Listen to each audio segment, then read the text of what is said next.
Praise the lord, హల్లెలూయా. కనుక నేర్చుకోవాలి. ఏం చేయాలా? నేర్చుకోవాలి. ఏమి నేర్చుకోవాలి? ఇలాంటివే నేర్చుకోవాలి. అవసరాలు గుర్తించడం నేర్చుకోవాలి, అవసరాలు తీర్చడం నేర్చుకోవాలి. కేవలం సేవా ప్రకారంగానే, గుర్తుపట్టుకోండి, కేవలం సేవా ప్రకారంగానే నేర్చుకోవాలి. సంఘం మీద నా బాధ్యత ఎంత ఉంది, సంఘం మీద నా పాత్ర ఎంత ఉంది, సంఘంలో నేను ఒక సభ్యుడినే కదా, సంఘంలో నేను ఎలాగుండాలి, సంఘంలో నేను ఏం చెయ్యాలి, ఇలాంటివన్నిటిని కూడా మనం ఏం చేయాలా? గుర్తుపట్టుకోవాలి. ఆమేన్ చెప్పండి గట్టిగా. హల్లెలూయా. ఈసారి 50 కేజీల డేక్ష చూసారా? ఉండేది పెద్దది గుండిగా, అది కొనాలని ఉంది. అది తెస్తున్నాం కదా మనం. ఎప్పుడు చూసినా మ్యాక్సిమం చిన్న చిన్న కుండాలో 40 వండుతాం. అది కానీ తెస్తే 50 వండొచ్చు. మన మీటింగులకి 2 డేక్షాలు కావాలి, లేదంటే ఒకటి 50 ఉంటే ఒకటి 30 వేరే డేక్ష అయినా వండొచ్చు. ప్రస్తుతానికి ఒక డేక్ష కావాలి. అది ఎంత దించుమించు కొనాలంటే అంత ప్లస్ అయింది. 30,000 పైన, 40,000-50,000 మనం తీసుకున్న వెయిట్ని బట్టి ఉంటుంది. 50,000 అయిద్ది. ఆ డేక్ష కొన్నారంట, 50,000 అయిద్దంట. 50,000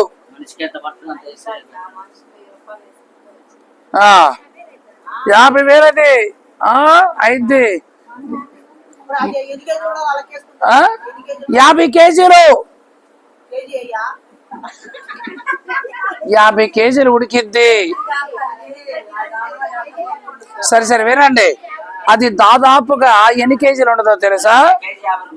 ఒక 100 కేజీలు, 80 కేజీలు మనం తీసుకునే వెయిట్ని బట్టి ఉంటుంది. అది 400 చిల్లరు దానికి కడతారు కాబట్టి, కింద బొద్దు కట్టేది కట్ చేసి కడతారు కాబట్టి రేట్ ఎక్కువ ఉంటుంది. 450 ఆ మధ్యలో ఉంటుంది కేజీ. 100 కేజీలు అనుకోండి, 45,000 అయింది. అర్థమైందా? చక్కగా మంచిగా బిర్యానీ వండుతారు అక్కడ, వండుతారు. అంటే సంఘానికి మనకి ఇప్పుడు ఏం కొదువైంది? అది కొదువైంది. రెండోది వడపోత గిన్నె కొదువైంది. వడపోత గిన్నె ఎన్నిసార్లు మించి వంట వండుతున్నారే మీ ఆడోళ్ళందరూ, మన వంటకి ఏం కొదువైంది అన్న ఆలోచన అనేది మీకే గుర్తురాలా? మరి వచ్చినప్పుడు ఏం చేయాలా? తలా కొంత తీసుకుని వడపోత గిన్నె కొనుక్కుందామని చెప్పాలా లేదా? ఒకటి. రెండోది ఇంకా ఏం కొదువైంది? టీ ఫ్లాస్క్ ఒకటి కొదువైంది. టీ పెట్టినప్పుడు ఏదన్నా పోసుకోవాలంటే టీ ఫ్లాస్క్ కావాలి, స్టీల్ది. ఇది కూడా కొదువైంది కదా. ఇంకా మనకి ఏం కొదువైంది? ఇలాంటివన్నీ కూడా మనం చూసుకొని వాటిని ఏం చేసుకోవాలా? మనం కొనుక్కోవాలి. ఇక్కడ రోమాపత్రిక 12:13లో పరిశుద్ధుల అవసరాలు తీర్చాలి అంటే, దైవ సన్నిధికి వచ్చే పరిశుద్ధ బిడ్డలు అనబడినటువంటి మన అవసరాలు మనం ఏం చేయాలా? గుర్తించుకోవాలి. హల్లెలూయా, దేవుని స్తోత్రం. అవసరాలు గుర్తెరగాల లేదా? అవసరాలు గుర్తెరగాలి లేదా? మనం వాడుకున్నాం లేదా? ఈ ఫ్రిడ్జ్ ఎవరిది? ఉద్యమ తలిగారిది.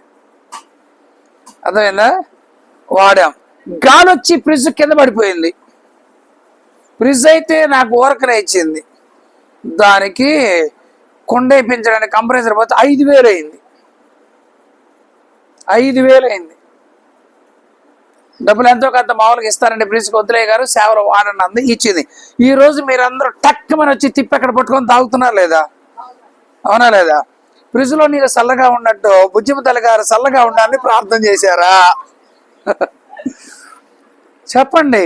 మనకి ఏం కొదువులు ఉన్నాయి, మన సంఘంలో ఏం కొరతలు ఉన్నాయి, అవన్నీ కూడా గుర్తుపట్టకపోతే మన విశ్వాసం లెక్క అవుతామా? మనం బతుకుంటే దేవుని కొరకు ఆ పని చేద్దామో, ఈ పని చేద్దామో, అది చేద్దాం, ఇది చేద్దాం అని చెప్పుకుందాం రండి అని, ఆ పని చెయ్యాలి అన్నట్లుగా సంఘానికి ఉన్నటువంటి అవసరతల విషయంలో మీరు గుర్తెరగాలి. దేవుని స్తోత్రం చెప్పండి.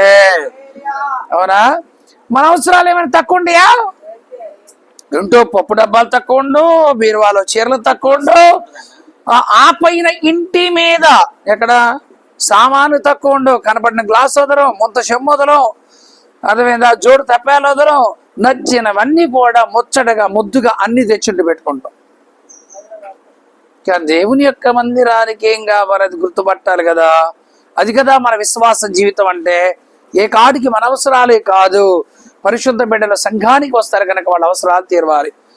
అప్పటికి మనము ప్లేట్లు కొన్నాం, గ్లాసులు కొన్నాం, ప్లేట్లు కొన్నాం. అరే బాబు ప్లేట్లు డబ్బులు ఏంటంటే ఇంకా డబ్బులు ఇవ్వని బ్యాచ్ కూడా ఉన్నారు. యేసు రక్తమే జయం. ఇంకా ప్లేట్లకు డబ్బులు ఇవ్వని బ్యాచ్ కూడా ఉన్నారు మన సంఘంలో. ఇప్పుడు కూడా కొంతమంది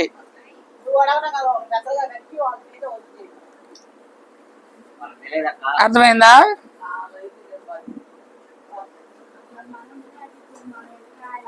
మీరు తినే ప్లేటే కదా, అవునా కాదా?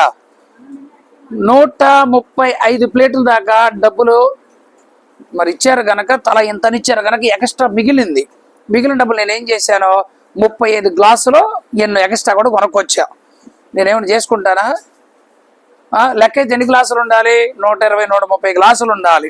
35 గ్లాసులు ఎక్స్ట్రా కొనుక్కొచ్చా ప్లేట్లకి. 135 ప్లేట్లు కొని వాళ్ళకి కావాల్సిన గ్లాసులు కూడా కొని తెచ్చా. ఇంకా గ్లాసులు కొనాలి.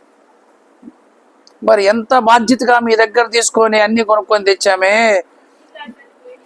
టీ గ్లాసులు టీ గ్లాసులు అన్నీ పోయినాయి. టీ గ్లాసు కొనాలంటే 15 రూపాయలు, 20 రూపాయలు. టీ గ్లాసు కొనాలంటే మంచిది 15. మంచి గ్లాసు కొనాలంటే వాటర్ గ్లాసు జనరల్గా కొనేది 35. మంచి క్వాలిటీ కొనాలంటే 70 రూపాయలు టీ గ్లాసు. తెలుసా మీకు ఆ సంగతి? మామూలు వాటర్ తాగే గ్లాసు 70 రూపాయలు. అవునా? కనీసం ఆదివారం మనం వెళ్తున్నాం, ప్రభు వల్ల ఆరాధన, కనీసం మన ప్లేట్ మనం తింటాం కదా అన్న దానికన్నా గుర్తు లేకపోతే ఎట్లాగండి? కొంతమంది ఉన్నారు ఇవ్వనోళ్ళు. పాడిందే పాట పాచిపడి ఎదవా అన్నట్టు ఎన్నిసార్లు చెప్పమంటే నాకనే సిగ్గు ఉండాలిగా. దుబుక్కుని ఏదైనా కూటం పెట్టాం, ఎప్పుడు ఇస్త్రాకులు తేవాలంటే తేలేం కదా. ఒక ఇస్త్రాకు 2.5 రూపాయలు పడుతుంది. ఆ డబ్బులు ఎంతో కదా మనకు సేవ్ అవుతాయి కదా. అయిపోయిన తర్వాత కొంతమంది కడగరు, తింటాం, ఇస్త్రీ కొట్టడం, కంచం, బైబిల్ చేత పట్టడం, చెప్పులు ఎత్తుకోవడం, జంపు. మారు మనసు లేని వాళ్ళు ఒక మాట చెప్పారు, ఇంకో మాట పచ్చి తెలుగులో బుద్ధి లేని వాళ్ళు అని అర్థం.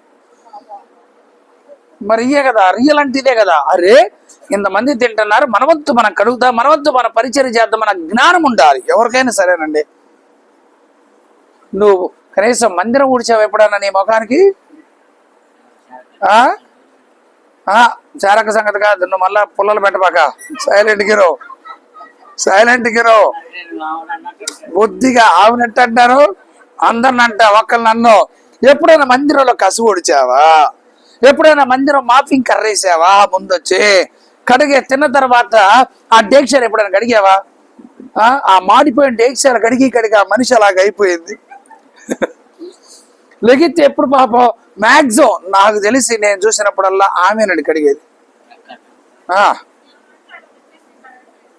ఈ మధ్యకి అడగట్లేదేమో కానీ చాలా సార్లు ఆమె కడిగింది డేక్షాలు. చెప్పాలి, డేక్షాలు కడగాలి, శుభ్రంగా ఆరబెట్టి తుడిచి అక్కడ పెట్టేసి వెళ్ళాలి కదా. అరే తింటంటివి, బైబిల్ పడితివి, చెప్పులు వేసుకుంటేవి, రోడ్డు మీదకి వెళ్తివి, ఆటో ఎక్కిదివి, ఇంటికి వెళ్తే పొరుంటివి, ఇంటికి వెళ్ళిపోను. ఇది అని సేవ. పరిశుద్ధులకు సేవ చేయటం అంటే ఎవరికి చేయటం? పాస్టర్ కాదు. వచ్చిన పిల్లలందరికీ అన్నం పెట్టాం, వాళ్ళందరూ తిన్నారు. అర్థమైందా? వాళ్ళందరికీ కావలసినవన్నీ కూడా చూసి నీట్గా చేసుకొని కడుక్కొని సర్పేసి శుభ్రంగా గ్రౌండ్ అంతా కడిగి తుడిసి ఆకులు ఏదంటే తీసి అవతల పడేసి అప్పుడు తిన్నగా వెళ్ళాలి. ఇంకొక మాయ గుణం ఏంటో చెప్పమంటారా? మాయ గుణం ఏ గుణం తెలుసా? ఈ మాయ గుణం మధ్యలో ఎప్పుడు ఎవరు కూడా అన్నాలు పెట్టించుకొని వెళ్ళకూడదు. ఇది చాలా ప్రమాదకరమైంది. ఒకళ్ళు పెట్టారనుకోండి, ఆటోమేటిక్ ఇంకోళ్ళు ఆమె పెట్టినప్పుడు మాకు ఎందుకు పెట్టరు? ఆ మధ్య దీప్తో ఒకసారి అలిగిపోయింది, వేరే వాళ్ళు పెడితే మాకు పెట్టదని అలిగిపోయింది. వినండి, అన్నం అయిపోయిన తర్వాత వినండి, వాక్యానుసారం చెప్తున్నా, ఆయన మధ్యలో మాట్లాడబాకండి, కోపం తెప్పిబాకండి. 12 గంపలు మిగిలిన తర్వాత ఏం చేశారు వాళ్ళు? 12 గంపలు మిగిలిన తర్వాత ఏం చేశారు? అదే మిగిలింది గంపలకి ఎత్తారు. మిగిలిన తర్వాత మీరు గంపలకి ఎత్తుకొని వెళ్ళాలి. ఇది కదా సత్యం. వారు తిని తృప్తి పొందాలి అంటే మొట్టమొదటిగా ఇక్కడ ఉన్న వాళ్ళు తినాలి, తృప్తి చెందాలి. మిగిలిన తర్వాత అది పాడైపోకుండా మీరేం చేయాలి? గంపలకి ఎత్తుకొని తీసుకొని వెళ్ళాలి. మిగిలిన దాన్ని ఏం చేయాలా? తీసుకొని వెళ్ళాలి. మీరే ఇంటికి పోయిన తర్వాత మీరు మీ పిల్లలు తింటారు, మిగిలితే మేము తింటాం ఇక్కడ. తింటారా? నేను ఆదివారం ఎవరు ఒక బాక్స్ పెట్టుకొని ఎలా పోతుంటే అప్పుడే కాదన్నారు. ఒకరు పెడితే రెండో వాళ్ళు స్టార్ట్ అవుతారు లేదా? ఒక సేమ్ పోతే రెండో సేమ్ పోయితా లేదా? సేమ్ ఇప్పుడు సేమ్ పోయితా లేదా? అవునా కదా? వాళ్ళు పెట్టినప్పుడు నాకు ఎందుకు పెట్టరు అంటే ఇక అంతా పెట్టించుకొని ఇంటికి తినిపోయే అలవాటు అయిపోద్ది. అందుకని నేను ఒకే ఒక్క మాట చెప్తున్నా, ఎవరైనా కానీ పాస్టర్ గారు చెప్పాడు, అంతా అయిపోయిన తర్వాత నీకు కావాలి అంటే చివరిలో మిగిలిన తర్వాత పెట్టించుకొని పో, లేదు అర్జెంట్గా వెళ్ళాలనుకుంటే వెళ్ళిపో. తప్పు ఉంది అది? ఇంట్లో ఏమన్నా తప్పలేదుగా?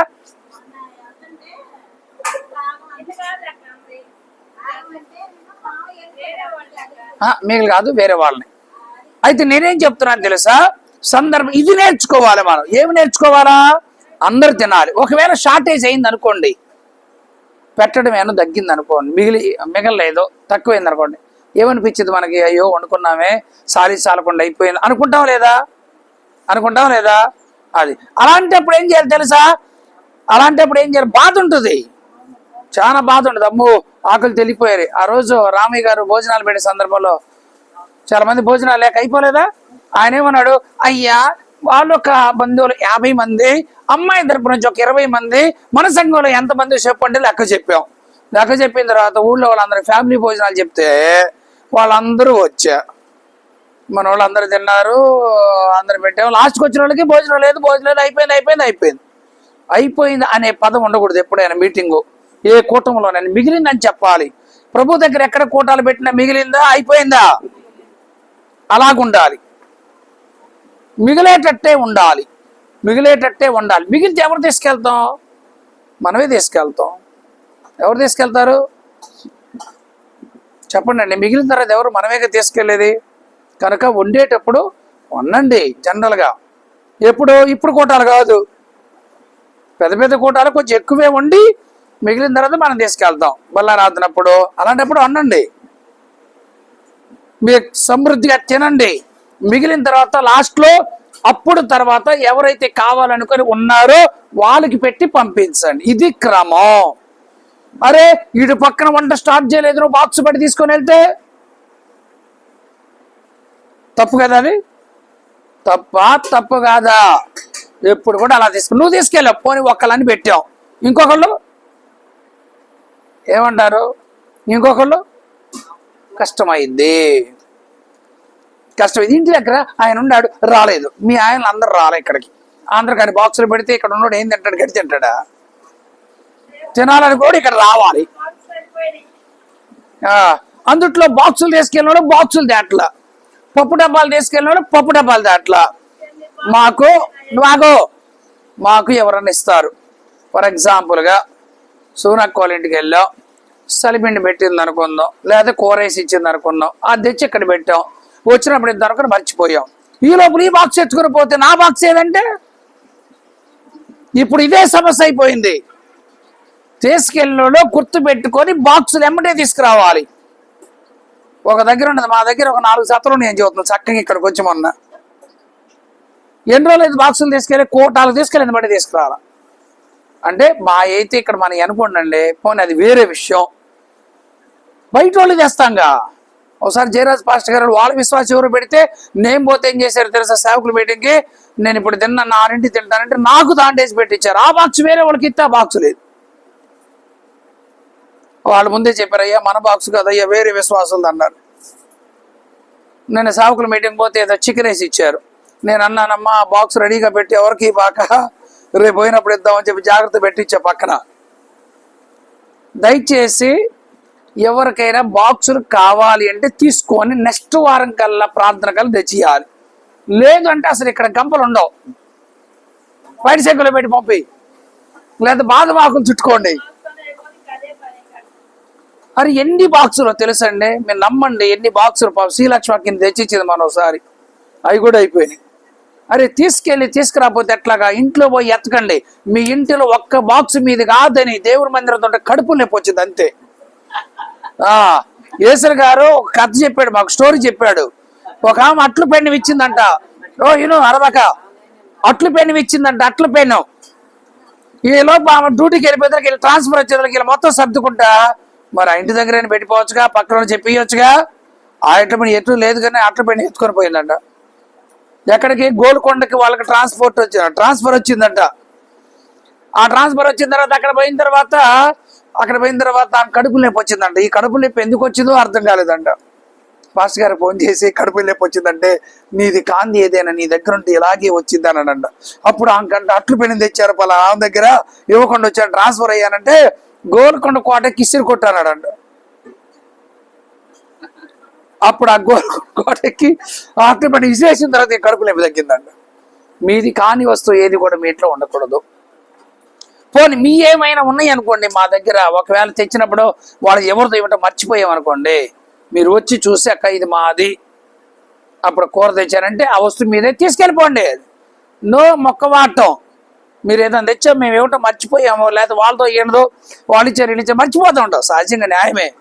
మీరు వెంటనే చూసి నెక్స్ట్ వారం కల్లా మీరు ఒకవేళ మాకు ఏదైనా ఇస్తే ఆ వస్తువును చూసి మీరు వెంటనే మాది పలానా వస్తువు ఉందక్క ఇవ్వండి అని తీసుకెళ్ళండి.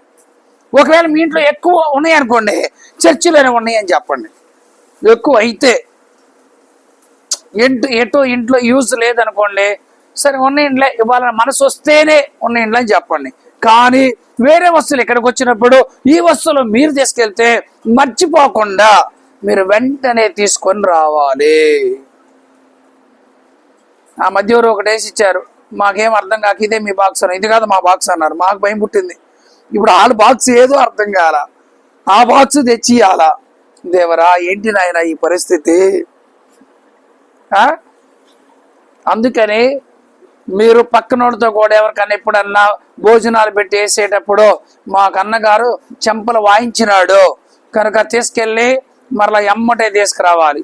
కొన్ని పప్పు డబ్బాలు వేరే దగ్గర ఉన్నాయండి, వాళ్ళు చల్లగా చెబుతున్నారు. పప్పు డబ్బాలు మీ దగ్గర కాదు మా దగ్గర మీరు 2 ఉన్నాయని చెబుతున్నారు.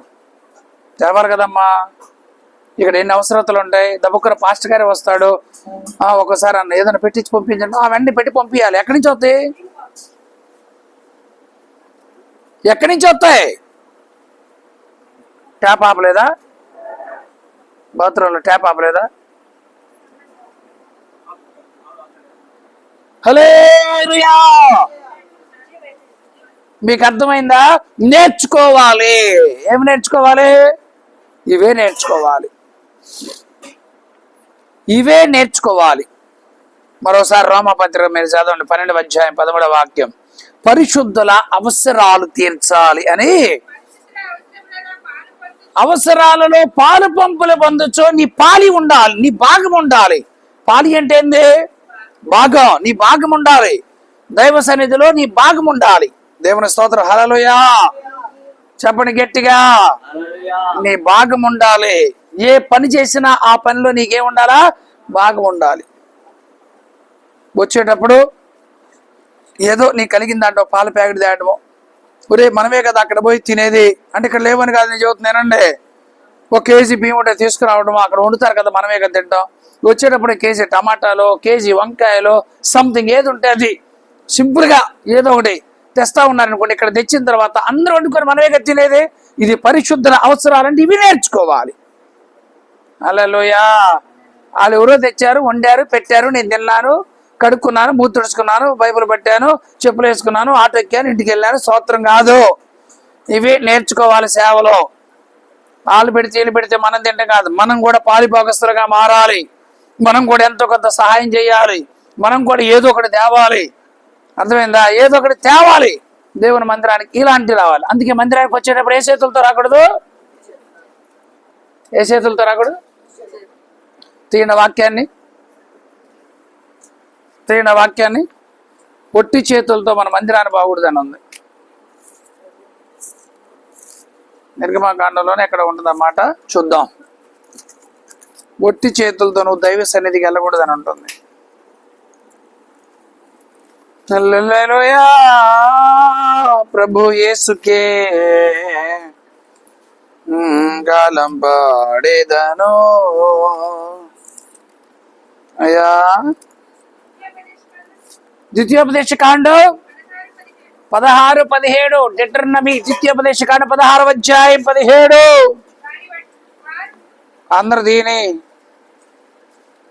16వ అధ్యాయం 17వ వాక్యం చదువమ్మా. వారు వట్టి చేతులతో. అది మీరు వచ్చేటప్పుడు వట్టి చేతులతో కాని రావచ్చా? అదేంటి పాస్టర్ దిమ్మా ఖరాబ్ అయిందా, బైబిల్ తీసుకొని రావట్లేదా? మీకు అదే వచ్చిందా? వచ్చిందండి ఆమెకి. బైబిల్ తీసుకొని రావట్లా? దైవ సన్నిధికి వట్టి చేతులతో అంటే బైబిల్ లేకుండా కాదమ్మా. వచ్చేటప్పుడు ఓ పెరుగు ప్యాకెట్, ఒక పాల ప్యాకెట్, ఒక ఆకుకూర కట్టో, అర్థమైందా, సంథింగ్ ఏదో ఒకటి ఇలా కోవడం జరుగుతుంది. మన వంతు కూడా మన పాలు ఇవ్వాలి, మన వంతు కూడా మనం ఏదో ఒకటి ఇవ్వాలి. ఒక కారం ప్యాకెట్దా, ఒక పసుపు ప్యాకెట్దా, ఒక కేజీ ఉల్లిపాయలు తీసుకురా. అంతేనా? అరే వాళ్ళందరూ తెస్తే నేను తింటున్నానే, బాగోదు కదా, నేను కూడా పాలిభాగస్తురాలుగా మారాలి, పాలిభాగస్తునిగా నేను కూడా ఉండాలి అన్న మనసు మీరు కానీ ఉంటే ఈ వాక్యం మీరు నెరవేరినట్టు. మరొకసారి చదువమ్మా. బాగుంది ఈ మాట, ఏందో నాకు రుచిగా ఉంది.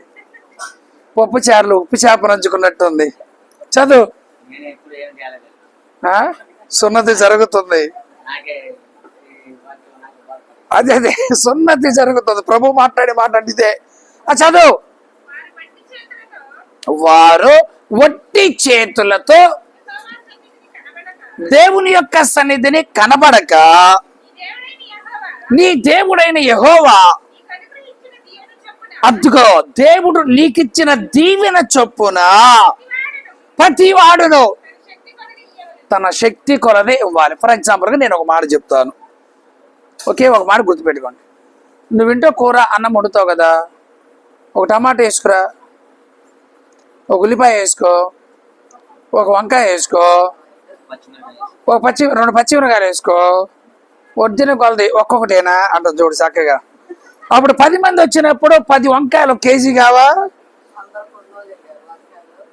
పోనీ చెబుతున్నా, సాంబార్ పెట్టుకోవడానికి అన్ని వేసుకోమా? ఉల్లిపాయ అన్నిట్లో వేస్తామా?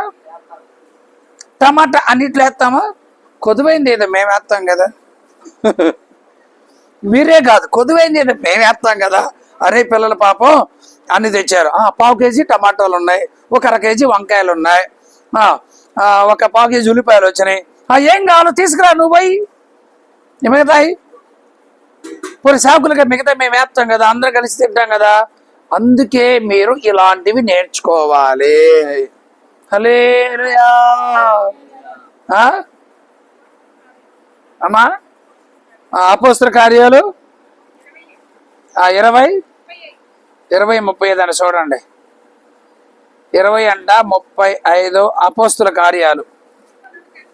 అమ్మా పుచ్చుకొనుట కంటే ఇచ్చుట ధన్యం. ఏం మాట! పుచ్చుకొనుట కంటే ఇచ్చుట ధన్యం. సూపర్ మాట. అలా రావాలి, మధ్యలో రెవల్యూషన్ రావాలి మీకు కూడా. ఎప్పుడు మనం తింటమే కాదు, మనం కూడా పెట్టడం నేర్చుకోవాలి. ఎప్పుడు మనం తీసుకోవడమే కాదు, మనం ఇవ్వటం కూడా నేర్చుకోవాలి. హల్లెలూయా. ఈరోజు ఈ ప్రార్థన రాకుండా ఉండ ఎంత మేలు, ఎంత మనోహరం. అందుకే మీరేం చేయాల? పరిశుద్ధుల యొక్క అక్కర్ల అవసరాలన్నీ కూడా తీర్చాలి. షాలిం రాజు గారి చర్చికి, పాస్ గారి చర్చికి వస్తారు. వాళ్ళు ఏం చేస్తారు తెలుసా? వచ్చేటప్పుడు అందరూ కూరగాయలు అయ్యి మొత్తం బోర్డు తెస్తారంట. బియ్యం ప్రతి ఆదివారం ఎన్ని వేల మంది కొడతారంట, అన్ని వేల మంది కట్టలేస్తారంట. ప్రతి ఆదివారం వేల మంది వస్తారు, కట్టల బియ్యం వేస్తారు, కూరగాయలు, ఆయిల్ ప్యాకెట్లు అన్ని. లాస్ట్కి వాళ్ళు వెళ్ళేటప్పుడు మిగిలిపోయిన తర్వాత ఏమైతే ఉంటాయో అవన్నీ వేరే క్యారీ బ్యాగులో 4 వంకాయలు, 4 టమాటాలు, 2 ఉల్లిపాయలు అంటే ఉన్న వాటిని బట్టి మళ్ళీ రిటర్న్ పంపించేస్తారు. మిగిలితే ఏం చేసుకుంటారు? పాడైపోతాయి కదా. ఇక్కడ కూడా ఎవరికొకరికి ఇవ్వాలి. వాళ్ళ తేవటం అలాగే ఉంటుంది, వాళ్ళు ఇవ్వటం కూడా అలాగే ఉంటుంది.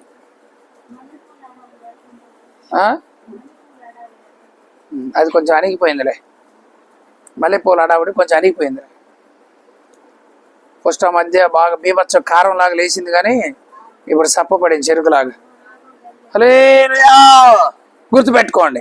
కనుక పరిశుద్ధుల యొక్క అవసరాలని మనం ఏం చేయాలా? నేర్చుకోవాలి. కనుక ఒట్టి చేతులతో మందిరానికి రావచ్చా రావచ్చా రావచ్చా? మీరు కాయ తినేటప్పుడు మా పాస్టర్ గారికి ఎవరు పెడతారు, నేను పెట్టగా అనే మనసు రావాలి. రావాలి. మాకెవరు పెడతారు చెప్పండి, ఎవరు పెట్టేది? ఇజ్రాయెల్ చేత నేను మిమ్మల్ని పోషింపజేస్తానన్నాడు. మీరు ఏం తింటున్నారు, మా పాస్టర్ గారు ఏం తింటున్నాడు అని మీకు మనసుకు రావాలి. మా సేవకులకి నేనే కదా పెట్టాల్సింది, మా సేవకులకి నేనే కదా ఇవ్వాల్సింది. మా సేవకులు ఆరోగ్యంగా ఉండాలి, పోషించబడాలి, తినాలి, సంతోషంగా ఉంటే మేము బాగుంటాం, మమ్మల్ని చేర్చేది పరలోక రాజ్యానికి వాళ్ళే కదా అని సేవకుల యొక్క స్థితి నీ ఇంట్లో ఒక పిల్లవాడితో పోల్చుకోవాలి. మా ఇంట్లో ఇంకొకరు ఉంటే నేను పెట్టుకోనా, మా ఇంట్లో ఇంకొక పిల్లవాడు ఉంటే నేను కొనుక్కోనా అను కదా. 3 పిల్లలు ఉన్నారండి, 3 అరిసెలు కొనిచ్చావనుకోండి, అదే 4 ఉంటే కొనివు, కొనిస్తావా కొనివా? అట్లాగే సేవకులు ఎప్పుడు మీ మధ్యలో ఉండాలి. మేము తింటున్నాం, వాళ్ళు ఏం తింటున్నారు, నేనైతే ఖచ్చితంగా ఆలోచన చేస్తా. నేనేమనుకున్నాను తెలుసా, నేను ఈ విధంగా ఏం పని చేయకపోక నేను తింటున్నా, మా విశ్వాసులు రాత్రిమూలు కష్టపడి ఎండలో ఎండి ఎంతో బాధపడి అర్థమైంది వాళ్ళు తెచ్చిస్తా ఉన్నారని నేను ఎప్పుడు కూడా తలంచుతా ఉంటా. పాస్టర్తో కూడా బోల్డ్ సార్లు చెప్తా, వాళ్ళు కష్టపడి మనం తెచ్చిస్తున్నారు, ఏది కూడా వ్యర్థం చేయదు, ఏది కూడా పారబోయేది, ఏది కూడా సర్దిపోకూడదు, మిత్తంగా అని చెప్తా. నేను ఇక్కడ ఉండే వాళ్ళ అక్కను కూడా కొన్ని చెప్తా, కాలం రూత్ అక్కడ అడగ జాగ్రత్తగా చేసుకోవాలి, ఏది కూడా వ్యర్థం చేయొద్దు. కనీసం ఇక్కడ తినేటప్పుడు ప్లేట్లో కూడా ఏది కూడా పచ్చడి కూడా వ్యర్థం చేయొద్దు అని చెప్తా. ఎక్కడి నుంచి వచ్చింది అది? ఊరకొచ్చింది. అదేమన్నా ఎవరో కూడా కష్టపడి పెడితేనే కదా మనకు తెచ్చిచ్చింది. కనుక మేము వ్యర్థం చేయకూడదు, మీ ఇళ్లలో మీరు కూడా వ్యర్థం చేయకూడదు. సగం తిని పొద్దున్నే కుర్తి కుండలో బయటాలు మిగిలిపోయిన అన్నం మిగిలిపోయిందంటే నువ్వేం చేయాలి? రాత్రిపూట మిగిలిపోయిన పొద్దున్నే టిఫిన్ తింటానంటే కొంచెం పాలు పోసి తోడు పెట్టుకొని ఒక ఉల్లిపోయిందంటే పచ్చిమిరకాయలు వేసి పెట్టేసుకొని పొద్దున్నే తినే, సజ్జానం ఉంటే తినేయి. అలాగుండాలా? నాకు అలాంటి దిగు. నేను ఉల్లి దోశ తింటాను, పెసర దోశ తింటాను, అర్థమైందా? గుడ్డు దోశ తింటా, పిల్ల దోశ అంటారు దాన్ని. అన్నం పడేశారనుకోండి మీకు అన్నం దొరకదు.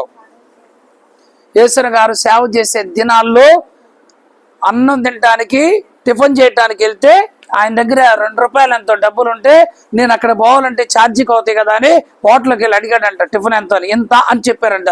టీ తాగేసి లారీ ఎక్కేసి వెళ్ళిపోయాడంట. మిగతా డబ్బులు పెట్టి సేవలో తినడానికి లేదు. ఏదో కొద్దిగా గొప్ప ఉన్నాయంటే ఏం చేశాడు, అవి పొయ్యి మీద పెడితే గాలికి ఉడక్క నానుబాలు పడిపోయి కడుపులో నొప్పి వచ్చేదంట. తినడానికి ఇంత అన్నం దొరకలేదు ఆయనకి. ఈరోజు ఎంత అన్నం ఉందో తెలుసా వాడి దగ్గర? అంత అన్నం ఉంది. మినిస్టర్లో అప్పుడు ఎక్కడ రోడ్డు మీద బట్టలండి, బ్రిడ్జి దగ్గర బట్టలు తెచ్చి కొనుక్కొని గజ్జి తామర ఉంటుందేమోనని ఉడుకు నీళ్ళు ఉడకబెట్టి ఐరన్ చేసుకుని యేసయ్య గారి బట్టలు వాడాడు. నేను కూడా కొనుక్కున్నా సెకండ్ హ్యాండ్ బట్టలు, సేవకు రాకముందు కొనుక్కున్నా. అర్థమైందా? సేవలోకి వచ్చిన తర్వాత సేవకులు వదిలేసిన బట్టలు కూడా ఇప్పటికీ కూడా నా దగ్గర కండం ఉంది. 2008వ సంవత్సరం కండం ఇప్పుడు కూడా ఉంది. చాలా చినిగిపోయాయి కానీ ఒకటి మాత్రం బీరువాల పెట్టున్నా, ఐరన్ చేసి ఉంటుంది, శనగపిండి కలర్లో ఉంటుంది. రమేష్ పాస్టర్ గారి యొక్క కండం అది. ఒక నాప్కిన్ కూడా ఉంటుంది, బొమ్మలది బల్లారాధనలో పెట్టాను, దాన్ని ఇప్పుడు తీసి అక్కడ పెట్టా. ఆ 2 మాత్రం ఇప్పుడు కూడా జ్ఞాపకాలుగా మిగిలి ఉన్నాయి. 2008లో నేను సేవకు వచ్చా. గుడారాల పండుగలో వాళ్ళు వదిలేసి వెళ్ళిపోతే బెడ్షీట్లు అన్నీ 10-12 బెడ్షీట్లు వదిలేసి వెళ్ళిపోతే మసయి ఉంటే మురికై ఉంటాయి తెచ్చుకొని ఉతుక్కొని వేరే వాళ్ళు కావాలని సేవకులు కూడా ఇచ్చా. కండువలు కూడా తెచ్చుకొని ఉతుక్కొని అవి మొన్న ఈ మధ్య దాకా వాడాము మేము బెడ్షీట్లు. ఇప్పుడు ఈ మధ్య కొంచెం క్లాస్ మారింది కదా, అందుకని డిమార్ట్కి వెళ్ళి అవి అయిపోయినాయి కాబట్టి ఇప్పుడు తెస్తున్నాం. అప్పుడు దాకా ఏరుకున్న బెడ్షీట్లే మా ఇంటికి ఎవరు వచ్చిన గుడారాల పరిచయలు వదిలేసిన బెడ్షీట్లు, దుప్పట్లు. హల్లెలూయా! అర్థమైందా? అది అర్థం కాలేదు నీకు? ఏరుకోనేగా మనం వచ్చింది. అది పాస్టర్లు వదిలిపెట్టి సగం షాంపులు వదిలిపెట్టుంటే ఆ షాంపులు తలకు పోసుకున్నాం. సగం సబ్బులు స్నానం చేసి వదిలిపెట్టి వెళ్తే వాళ్ళు ఇచ్చేదాకా లేట్ అయిపోతే ఆ సబ్బులతో స్నానం చేసాం. గజ్జి రాలేదే. ఇంతంత షాంపులు 2-3 పోసుకునేదాన్ని లాగి లాగి లాగి ఎట్ట పీకి అప్పుడు స్నానం చేసుకునేవాళ్ళు. శనివారం వచ్చిందంటే చిన్న సోపులు ఇచ్చేవాళ్ళు, సంతూరు సోపులు పిల్లలకి. మాకు అదేందా ఒకసారి నూనె బాటిల్ ఇచ్చేవాళ్ళు, అది మేము పిల్లలు వాడుకోవాలి. అలాంటి కష్టాలు పడి తినడానికి లేక బాధల్లో వచ్చాం కనుక డబ్బు విలువ నాకు తెలుసు. అందుకే వృధా చేయకండి. సగం తిని కడుక్కోబాకండి. ఇష్టం లేకపోయినా తినండి, ఇష్టం లేకపోయినా కష్టంగా తినండి, ప్లేట్లో వేసుకుంది. కానీ మధ్యలో మాత్రం దాన్ని వదలొద్దు. ఎంతో మంది సేవకులు తిండి లేక సేవ చేశారు. మీకు కూడా ఒకప్పుడు లేదు కనుక ఈరోజు ఉందని చెప్పేసి నచ్చకపోతే ఇసిరి కొట్టడం, నచ్చకపోతే కడిగేయడం, ఏంది కూరని కడిగేయడం చేయబాకండి. ఎప్పుడోసారి తప్పు జరగవచ్చు, రుచిగా ఉండకపోవచ్చు, ఏదో ఒకటి ఎక్కువ కావచ్చు, జాగ్రత్తగా ఉండని చెప్పాలి. అంత మట్టుకే మధ్యలో కడిగేయటాలు అదాంతరంగాలు చేయటాలు చెయ్యకండి. నేర్చుకోండి. బట్టల విషయంలో నేర్చుకోండి, తిండి విషయంలో నేర్చుకోండి, పరిచయ విషయంలో నేర్చుకోండి. అర్థమైందా? ఇలాంటి అనుభవాలు ఉండాలి. కోపట్టం నేర్చుకోబాకండి. ఎదుటి వ్యక్తుల మీద సనగటం నేర్చుకోబాకండి. వాళ్ళే చెయ్యాలా, కాదు నేనే చెయ్యాలా, వాళ్ళు చేయరా అనబాకండి. వాళ్ళే చేయాలా, నాకివ్వరా అనబాకండి. నీ సమయం వచ్చినప్పుడు నువ్వు చేస్తావు. ప్రభు అంటే నా సమయం ఇంకా రాలేదు, చేయని వాళ్ళని అంటాడు. నీ సమయం వచ్చినప్పుడు నువ్వు రంగంలో దిగు. దేవుని స్తోత్రం చెప్పండి ఒక్కసారి గట్టిగా.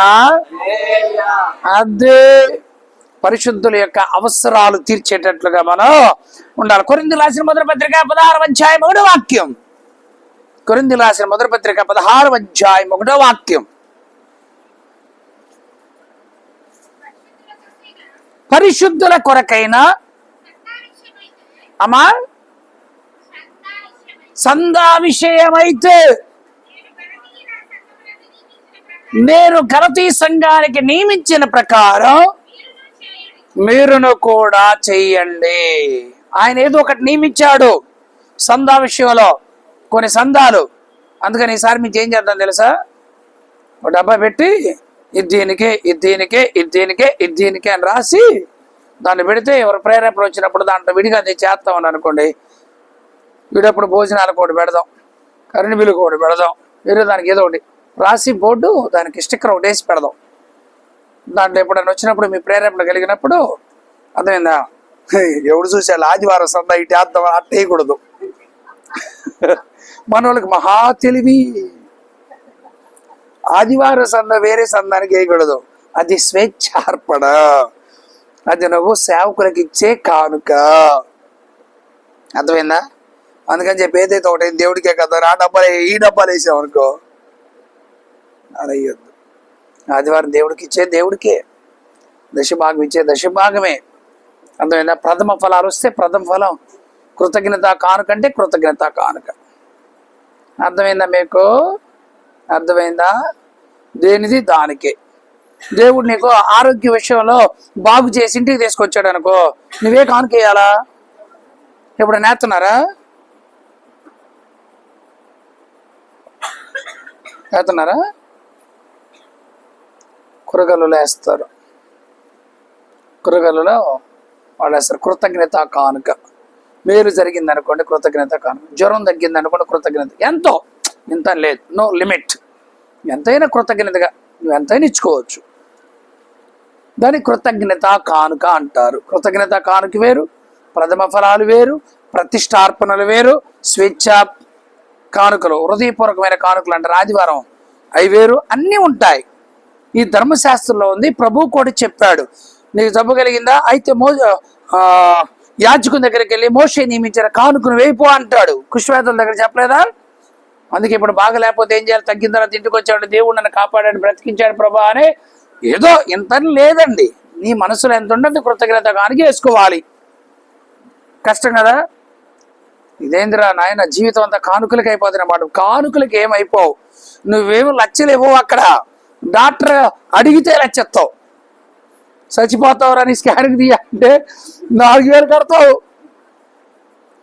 అర్థమైందా? ఆటికి ఎంత అంటే అంత కట్టాలి. బ్లడ్ టెస్ట్ చేయాలి, బాబు నీ పరిస్థితి బాగోలేదంటే ఎంతైనా పర్వాలేదు, డాక్టర్ గారు నీకు దండం పెడతాను, నన్ను బతికించయ్యా, ఎంత డబ్బులు పోయినా పర్వాలేదంటే ఓకే, దానికి ఎంతైనా ఖర్చు పెడతాం. కానీ కృతజ్ఞత కానుక దేవునికి ఇవ్వలేకపోతున్నాం. కృతజ్ఞత లేనివారు, కృతజ్ఞత లేనివారు వేల కొలదిగా కూలెదరు. అందుకే కృతజ్ఞత ఉండాలి, చందాని పోగు చెయ్యాలి. అర్థమైందా? ఎవరైనా వస్తూ ఉంటారు, పేదవాళ్ళకి ఎవరికి ఇవ్వాలనుకోండి, పోగు చేయమని సంద దాన్ని వాడకూడదు. ఎవరైనా పేదలు వస్తారు, వాళ్ళకి వీళ్ళకి ఎంతో కొంత మనం హెల్ప్ చేయాలనుకోండి, ఆ కానుక డబ్బు సపరేట్గా ఉండాలి. పేదలకు ఇచ్చే కానుకలు ఉంటాయి, సందానికి కొన్ని పోగు చేయాలి. సంఘంలో ఏమైనా ఎమర్జెన్సీగా ఆర్థిక పరిస్థితులు బాగులేని వాళ్ళు ఉంటారు, వాళ్ళకి కొంచెం హెల్ప్ చేయాలి. ఇవన్నీ ఏం చేయాలా?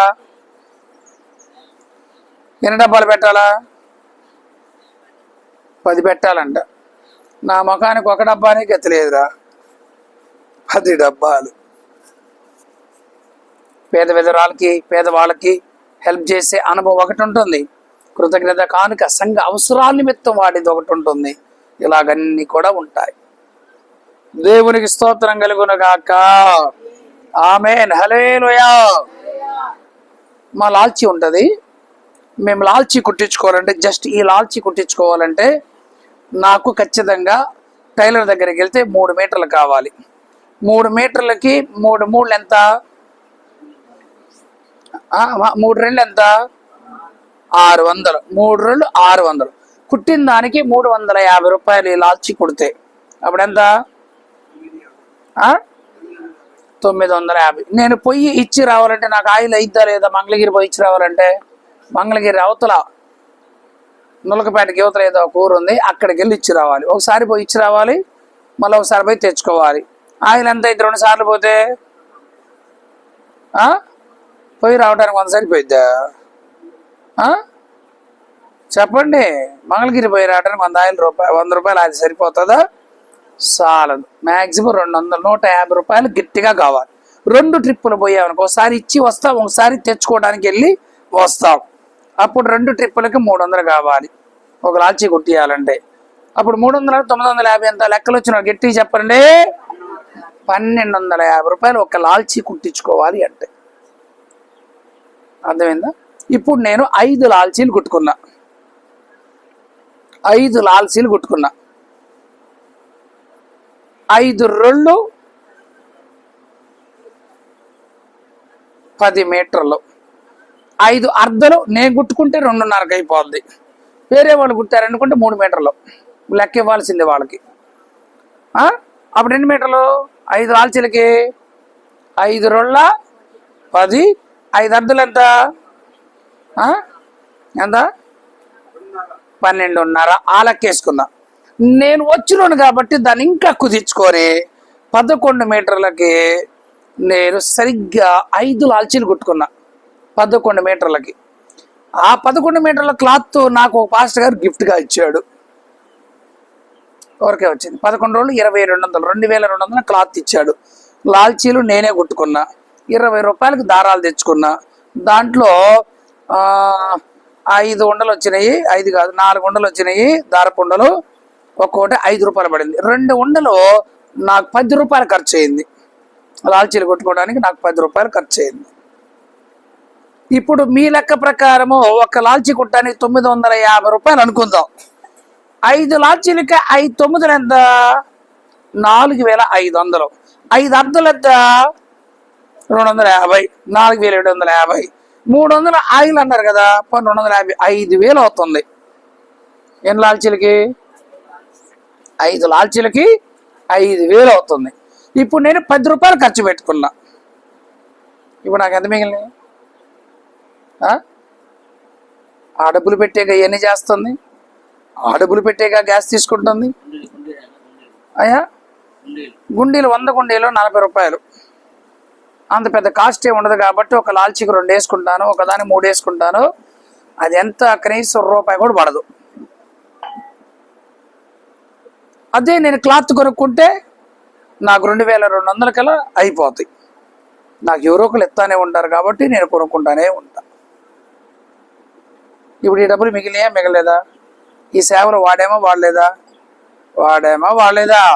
వాడాం. అన్ని పనులు మనం చేసుకుంటా ఉన్నప్పుడు దానివల్ల ఖర్చు అయ్యే డబ్బుల్ని మన సేవలో వాడటానికి వీలు. అందుకే ఈ సేవ నేను రొటేట్ చేయగలుగుతున్నా. నీకు అర్థమైందా? అర్థమైందా? ఈ సేవను ఎందుకు నేను ఈ విధంగా నడిపించగలుగుతున్నాను అంటే ఇలాగు చేయబట్టి. అంతే కదా. బట్టలు ఐరన్ చేయించుకోవాలి. ఒక జత చేస్తే ఎంత చేయనా? 25 రూపాయలు. ఒక చీర చేద్దా? గంజి చీర 50. మామూలు చీర ఇప్పుడు నాది కూడా చీర కింద కట్టుకునేది, అది కూడా పొడుగ్గా ఉంటదిగా. దానికి గంజి పెట్టి చెయ్యాలంటే 5 కింద ఒక్క సెట్టు 50. ఇప్పుడు ఎవరు చేసుకుంటాం? ఇక్కడ మేమే చేసుకుంటాంగా. గంజి ఆమె పెట్టింది, థామస్ అన్న తడుపుతాడు, ఎనోషో నేను ఎవరో ఒకరు చేసుకుంటాం. ఇప్పుడు వారం అంతా నేను గంజి బట్టలు వేసుకునే తిరిగేది. గంజి బట్టలు వేసుకుని ఎన్ని డబ్బులు గంజికి ఖర్చు అవుతాయి? ఐరన్కి. ఆ డబ్బులు మిగులుతున్నాయా, మిగిలిలేదా? ఇలాగ ఒక్కొక్కటి పొదుపు చేసి కరెంటు బండి తీసుకున్నాం. దాని పెట్రోల్ నెలకి మాకు 5,000 ఖర్చు అయ్యింది. అర్థమైందా? ఒక 300 రూపాయలు కరెంటు రీఛార్జ్తో ఆ డబ్బులన్నీ మిగులుతున్నాయి, దానికి ఇస్తే కడుతున్నాం. ఇలాగన్నీ పొదుపు చేయబట్టే ఈ సేవను ఈ విధంగా ముందుకు నడిపించగలుగుతాం. ఏదైనా కొనాలంటే తెస్తున్నాం, ఏదైనా చెయ్యాలంటే చేస్తున్నాం. మరి ఇవన్నీ ఎట్లాగా? ఫ్యాన్లు పోతా ఉంటాయి, బాగు చేయించాలా. కండెన్సర్ పోతాడు, బాగు చేయించాలా. అన్నీ ప్రతిదీ కూడా చేయించాలి. ఎవరు చేస్తున్నారు చెప్పండి? వస్తున్నాం పోతున్నాం. బైబిల్ ఏం చెప్తుంది? సందా విషయములు మీరు జ్ఞాపకం చేసుకొని పరిశుద్ధుల యొక్క అవసరాలన్నీ కూడా మనం ఏం చేయాలా? తీర్చే ఆ అనుభవంలోకి మనం రావాలి. ఇప్పుడు మనం ఏం చేయాలా? వాటికి వ్యర్థంగా వాడకుండా, లేనిపోని చెత్త చెదారం కొనకుండా, సేవలో నువ్వు ఎంత ఖర్చు పెడుతున్నావో పైన నీకు ప్రతిఫలం వచ్చేటట్లుగా వీటిని వచ్చారు జాగ్రత్తగా వాడాలి. ఈ వాక్యాన్ని లైవ్లో వినేవాళ్ళు కానీ, లేదా అప్లోడ్ చేసిన తర్వాత వినేవాళ్ళు కానీ, సేవకులు కూడా వినాలి, విశ్వాసులు కూడా వినాలి. దేవుని కోసం నేను ఏం చేశాను, దేవుని కోసం నేను ఏం చేస్తున్నాను అని ఉండాలి. దేవుని స్తోత్రం. అప్పుడు మేమైతే మా అమ్మకు తెలియకుండా వ్యాపారానికి వచ్చిన డబ్బులు 10,000 స్థలానికి రెంట్ కట్టాలి. ఎలిషన్నా రెంట్ టైం దగ్గర పడిందన్నా, 10,000 కట్టాలన్నా. పర్లేదు. అప్పుడు మా నాన్న నేను పంచుకుంటే 1,20,000 వచ్చినాయి డబ్బులు. మా నాన్నకి 1,20,000, నాకు 1,20,000. అప్పుడు వ్యాపారం చేసినప్పుడు ఒక సీజన్ పోయించిన తర్వాత అప్పుడు ఏం చేసేది తెలుసా? మా అమ్మోడు తెలియకుండా 10,000 తీసుకెళ్ళి అద్దె కట్టేసా. 10 రోజులు అయిపోయిన తర్వాత మా అమ్మది పెద్దోడ డబ్బులు తీసుకురామ్మా కావాలంది. అప్పుడు కలిసే ఉంటాం. డబ్బులు వాళ్ళు ఎగరి కలిసే ఉంటాం. ఇప్పుడు మా అమ్మకి ఏం చెప్పాలి అర్థం కాక పరిగెత్తుకుంటే మా పెళ్లి దగ్గరికి వెళ్ళి, నీకు దండం పెడతాను పెళ్లి, అర్జునుడి 10,000 వీళ్ళు దేవుని నమ్మనోళ్ళు కదా, వీళ్ళు తిడతారు, లేనిపోని ఎట్ట పడితే అట్ట ఎత్తనం, అది ఇది నీ పిల్లలు ఉన్నారు అంటారు, నేను తర్వాత నీకు అడ్జస్ట్మెంట్ చేస్తానని అప్పుడు వెంటనే 10,000 తీసుకొచ్చి మా పిన్ని దగ్గర ఈ 1,25,000 ఈ 10,000 కలిపేశారు. ఇక ధైర్యం వచ్చేసింది, ఇదిగో లెక్కేసుకో, సరేలే. ఆ తర్వాత మళ్ళా వేరే విధంగా రొటేషన్ చేసి మళ్ళీ మా పిన్నికి ఇచ్చేవాడు. అలా తెలివి మనసుంటే ఏముంటుంది? అలా చేశాను కాబట్టి అప్పుడున్న జ్ఞానాన్ని బట్టి ఇప్పుడు ఇవన్నీ కూడా నడిపించుకుంటా, అన్నీ కట్టుకుంటా ముందుకెళ్తా ఉన్నాం. దేవుని స్తోత్రం కలుగునగాక. దేవుడు బిడ్డలు ఇస్తా ఉన్నారు, చేస్తా ఉన్నాం. ఏదో ఎవరో కొన్ని ప్రేరేపించబడి ఎవరో ఒకరు ఇచ్చేవాళ్ళు ఉన్నారు. అట్లా సేవ అంతా రొటేషన్ అయిపోతుంది. అదే సంఘములోనే చెయ్యాలంటే కష్టమైపోద్ది. సంఘములో వచ్చే ధనముతోనే ఏదో ఆ ఖర్చు నడిపించాలని చాలా కష్టమైపోతుంది. అది దేవుని స్తోత్రం కలుగునగాక. ఆమేన్. కరెక్ట్గా అందరుగా నమ్మకంగా ఇచ్చారనుకోండి, సేవ దీవెనకరంగానే ఉంటుంది. కానీ అందరు నమ్మకస్తులుగా లేరుగా. అందరు నమ్మకస్తులు కూడా సేవ బాగుంటుంది. అందరు నమ్మకంగా దేవునికి ఇస్తా ఉన్నారు. ఏ సంఘమైనా, మనదే కాదు, ఎక్కడైనా సరే అంత ఇబ్బంది ఏమి ఉండదు. సేవలో దేవుడు ఆశీర్వాదకరంగా నడిపించుకొని వెళ్తాడు. ఒక 50 మంది అయితే సేవకులు పోషించబడతారు, చిన్న చిన్న అవసరాలు తీర్చబడతాయి. ఒక 50 మంది నమ్మకస్తులుగా ఉండాలి. అది అందుకే దేవుడికి ఎవరు కావాలా? నమ్మకస్తులు కావాలనని ఆయన వెతుకుతున్నాడని ఇర్మియా గ్రంథంలో ఉంది. ఒకసారి చూడండి. ఆయన కంట్లో నేను నువ్వు పడితే ఎంత బాగుండు. చెప్పండి గట్టిగా హల్లెలూయా అని. ఎవరు పడాలి? అది నమ్మకస్తులు అనబడిన వారు దేవుని కంట్లో పడాలి. తీయగలుగుతారా? 5వ అధ్యాయం 1వ వాక్యం.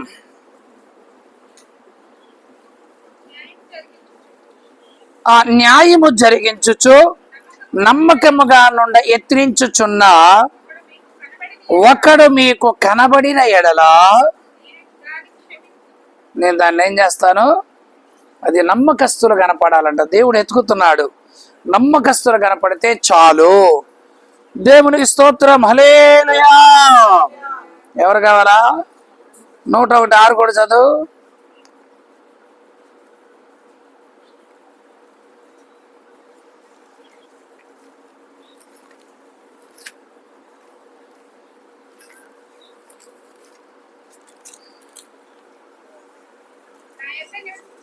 నా యొద్ద నివాసము చేసేటట్లుగా దేశములో నమ్మకస్తులైన వారిని నేను దేవుని దగ్గర ఉండేవాళ్ళు నమ్మకస్తులు గల కనిపెడుతున్నాడంట. నా యొద్ద నివసించున్నట్లుగా నమ్మకస్తులైనటువంటి వారిని నేను కనిపెడుతున్నా. బోటి మీద ఏ వాక్యం ఉంది? 132:14 కూడా చదవండి. 132:14 దీనికి రిలేటెడ్ గా రాసుకోండి. 132:14లో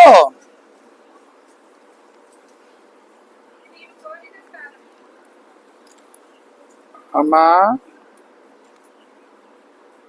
ఇది నేను కోరిన స్థానము,